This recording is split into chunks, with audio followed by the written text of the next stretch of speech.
प्रदोष व्रत सनातन धर्म में हर महीने के त्रयोदशी तिथि को प्रदोष व्रत रखने की परंपरा है। इस दिन भगवान शिव की पूजा की जाती है। प्रदोष व्रत किसी भी महीने के शुक्ल पक्ष की त्रयोदशी से शुरू किया जा सकता है।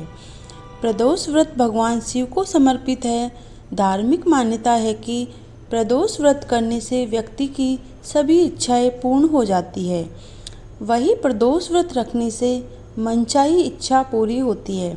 भगवान शिव का वार होने के कारण ये प्रदोष व्रत बहुत प्रभावशाली हो जाता है।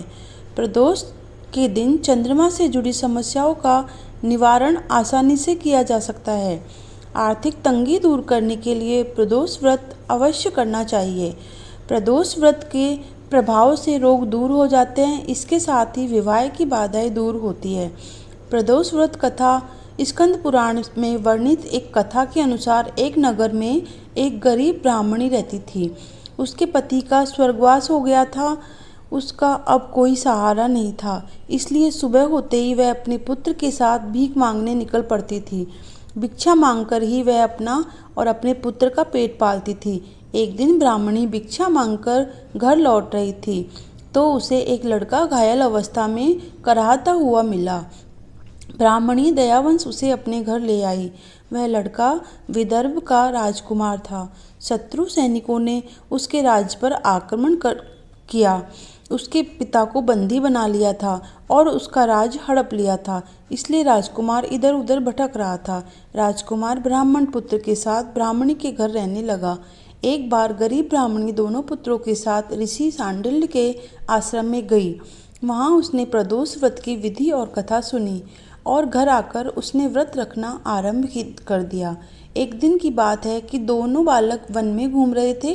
पुजारी का बेटा घर लौट आया, लेकिन राजा का बेटा वन में अंशुमति नामक गंधर्व कन्या से मिला। वह उस पर मोहित हो गई और उसके साथ समय गुजारने लगी। एक दिन अंशुमति अपने माता पिता को राजकुमार से मिलाने लाई। उन्हें भी राजकुमार पसंद आ गया। कुछ दिन बाद अंशुमति के माता पिता को भगवान शंकर ने स्वप्न में आदेश दिया था कि राजकुमार और अंशुमति का विवाह कर दीजिए। उन्होंने वैसा ही किया। ब्राह्मणी प्रदोष व्रत करती थी। उसके व्रत के प्रभाव और गंधर्व राज की विशाल सेना की सहायता से राजकुमार ने विदर्भ से शत्रुओं को खदेड़ दिया और पिता के राज्य को पुनः प्राप्त कर लिया। युद्ध जीतने के बाद राजकुमार विदर्भ का राजा बन गया। उसने पुजारी की पत्नी और उसके बेटे को भी राजमहल में बुला लिया और आनंद पूर्वक रहने लगा।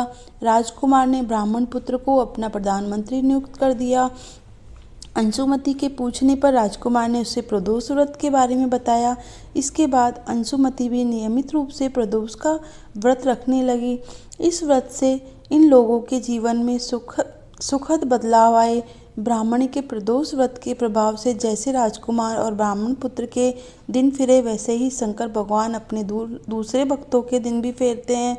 सोम प्रदोष व्रत का रखने वाले को सभी भक्तों को यह कथा अवश्य सुननी